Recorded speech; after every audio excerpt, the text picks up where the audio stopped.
Hello everyone and welcome back to A Hoarder's Heart. For today we're going to be talking about a new kind of decluttering challenge because one decluttering style does not fit all, and I can confirm that statement because I'm a recovering hoarder and I tried many different types of decluttering strategies. I did the 40 bags in 40 days.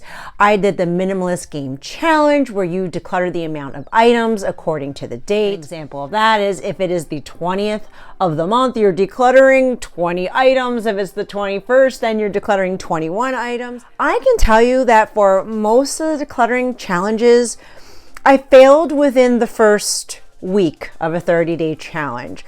Why? Because it made me anxious. It made me stressful. I wasn't successful in them because I had no control over the amount of stuff that I was decluttering.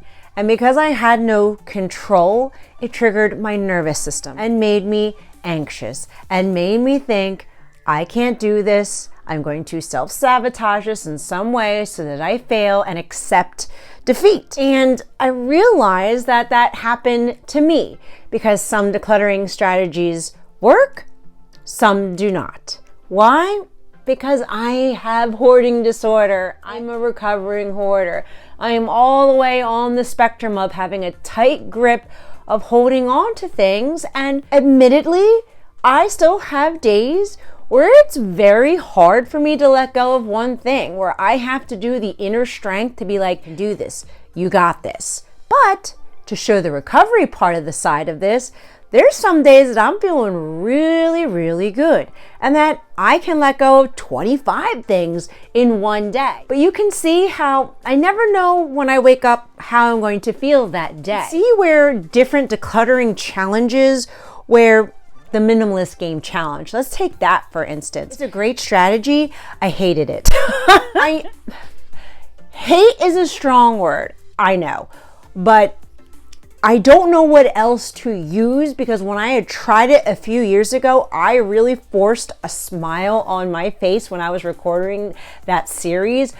Inside, I loathed it because I was not mentally, emotionally, and spiritually at the space where I could continue every day increasing the amount of stuff I was letting go of. Like day 22, 22 things, day 23, 23 things. Like I was reaching and trying to like include paper clips in there just to get through it. What happens when you're pushing yourself?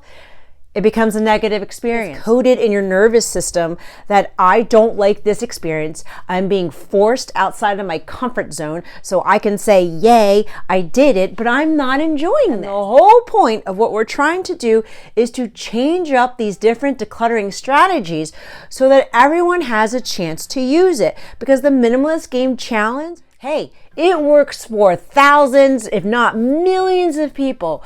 But people who have hoarding disorder, depending on how far in your recovery you are, it may or may not work. And I can affirm that just for me, in my experience, it didn't work. And it's still coded after all these years that I don't like this game. All right, day 18 of the Hoarder Torture Challenge.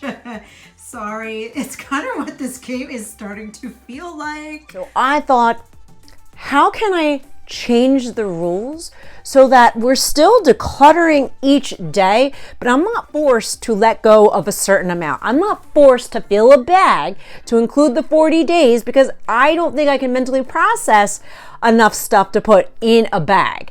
Maybe one thing. So I thought to myself, let's create a new decluttering challenge. And this one, you have way more control over it. So I hope for in 2025, you join me for a 30-day decluttering challenge. Now, my challenge, I created a little calendar right here, and it's marked with 30 days. Now, you get to choose how many things you declutter in one day. It could be one thing that you let go of. It could be 100 things that you let go of. The point is that each day you're being aware that you're letting go of something. Whatever amount that you feel is good for you in that day, you just write that down. And at the end of the month, you add it all up and you can see just how much you let go of. What this does is it takes the pressure off. You need to get rid of a certain amount of stuff on a certain day. And what it's adding is the confidence of letting something go, because we're celebrating letting one thing go as a victory as letting 50 things go. Because what's happening is that you are rewiring your nervous system that decluttering is a positive experience. And because you're doing it for 30 days straight, you are creating a new habit. That is the main goal that I want for all of you. Wherever you are in your decluttering journey, whether you are all the way up to a level 5 hoarder or just someone who's just ready to declutter and clear out their space, this challenge is made for everyone. You are in control of what you would like to let go of. And if you would like to join me for the 30-day decluttering challenge in January, please visit my Etsy shop and the link in the description box below. We're going to be starting this, of course, on January 1st, and we're going to be checking in with each other, seeing how we're doing, cheering each other on, and encouraging each other, because it is just as important to let go of one thing per day as it is 20 things per day, because what's happening is that we're bringing that awareness daily, letting go of something and creating the new habit that decluttering is a positive experience. For us and this community, my motto for the new year is we thrive in 2025. And of course, you don't need the PDF to join the challenge. You can very easily get a piece of paper and just write the day and how many things that you let go of. I want everybody to be able to join this January as we all declutter together.